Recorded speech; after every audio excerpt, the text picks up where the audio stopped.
అందరికీ నా నమస్కారం. నా పేరు హరినామ స్మరణి. నేను కిజీజీ పాఠశాలలో 10వ తరగతి చదువుతున్నాను. మనం 15 ఆగస్టు 1947వ సంవత్సరంలో స్వాతంత్రాన్ని పొందామన్నమాట. అయితే మనం ఇప్పుడు జరుపుకోబోయేది 78వ స్వాతంత్ర సంగ్రామం.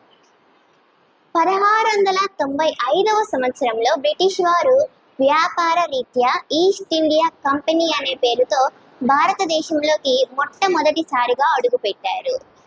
అయితే వీరికి ముందే డచ్ వారు, ఫ్రెంచ్ వారు వ్యాపార రీత్యా భారతదేశానికి వచ్చారు. కానీ చక్కగా తమ వ్యాపారాన్ని ముగించుకొని తిరిగి వెళ్ళిపోయారు.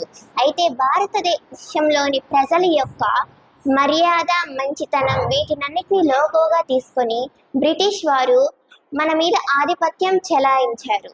భారతదేశంలో ఉన్న గొప్ప గొప్ప సంపదల పట్ల అసూయ చెందారు. మన సంపదలన్నింటినీ వాళ్ళ దేశానికి తరలించారు.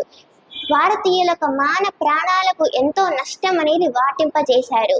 ఇలా మనల్ని ఎంతో విధాలుగా పీడించారు.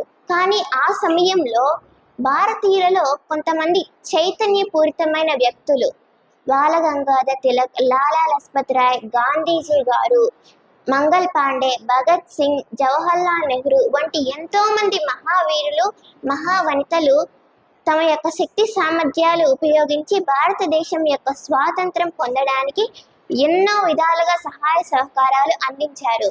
వీరు తమ తుది శ్వాస దాకా భారతదేశం కొరకే జీవించారు, భారతదేశం కొరకే మరణించారు.